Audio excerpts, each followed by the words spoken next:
So after that pilot program, it actually became successful. One of the people in my program was Tom Watson's coach, Stan Thurst. Has anybody heard of Stan Thurst? Great guy. Okay. So he was in it, goes out that winter. We started in November. In February, plays a round of golf with Tom Watson. Watson says to Stan, Stan, what are you doing? I haven't seen you swing like that in years. There's this little girl, Alison. He calls me the next day. Now, I'm going to tell you what a rookie I am. Can you meet me at 12:30? I didn't even know I didn't know what he looked like. I didn't really know who he was. I had to ask someone when he came into the gym if they could point him out to me. So I really want to point out, I really was a total rookie. I didn't know who he was, and I would have no more thought highly. I didn't know how popular, I didn't know anything. So he came in, and that's kind of how I got started. So I started training Tom Watson, and that was in February. In May was when he came off his slump. His 9-year slump, does everybody remember that? Where he couldn't sink a putt from 4 yards in? And then I stayed with Tom Watson for I think 5 years, ended up going on the PGA Tour, put the first personal training company on the PGA Tour. My next client was Justin Leonard, Brad Faxon, had Stuart Sink.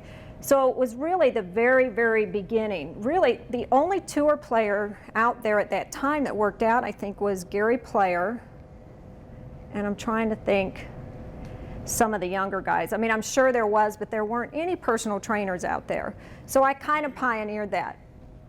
Well, fast forward several years, I end up living in Houston, Texas, and I'm full-time mother at this point, and I'm raising both of my kids, and went into training amateur golfers. Now, when I was on the PGA Tour, and we traveled out there all the time, I was there every other week, there wasn't a book that I could go buy that would tell me what do you do with golfers. As a trainer, if I want to know how to train a hockey player, I can find a book on that. If I want to know how to train a softball or baseball, there's all kinds of books and Borders books or wherever I want to go to learn how to train an athlete in any other sport. There was not a point of reference for golf. So since I was out there, I was as good as anybody else. And remember, I'm not raised on golf, so I'm watching their movement. What are they doing? They'd have their pro-am on Wednesday. I'd be out there from Wednesday through Sunday, virgin eyes, virgin brain. I've never even seen a bad swing.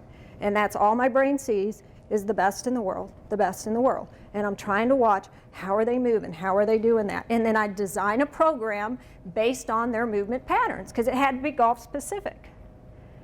So I go to Houston, Texas, start training amateur golfers. And one of the exercises we did, it was a medicine ball exercise. You've probably seen Ernie Els do it. Has anybody seen the medicine ball thing that Ernie Els does? I'm going to have David, I'm going to have him catch. I'm going to demonstrate this for you because this is how motion memory came about. So when I did it for the tour pros, yeah, I'll go right there. When they would do this drill, we do it in a racquetball court, they would hit the same 24-inch square over and over and over. The ball never went a different place. It was always in that same spot. And this is what they do. Back to the target, hips through. And the ball would, can you see how that thing is going in the same spot? Tom Watson was the first person I ever did this drill with. Then they turn around, they do it on the left side. You know, they create the exact same movement. Now the rookie that I am, I go to Houston, Texas, I give this ball to an amateur golfer, and this is what I see.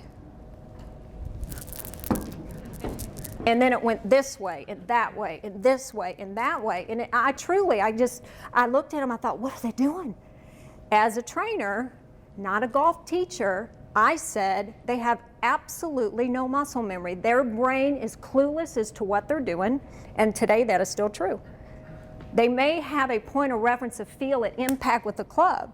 As far as their body awareness to know what the heck they're doing, they didn't have a clue.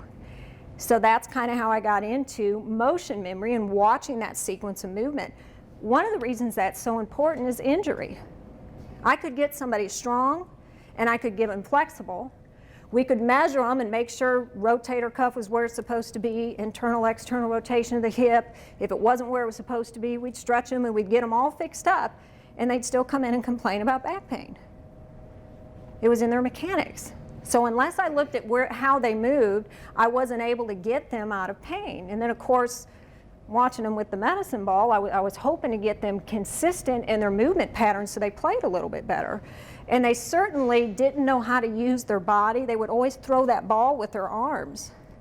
kind of like it'd go here and it'd go here, and it's almost as if they didn't have an awareness of where their spine is to rotate around it.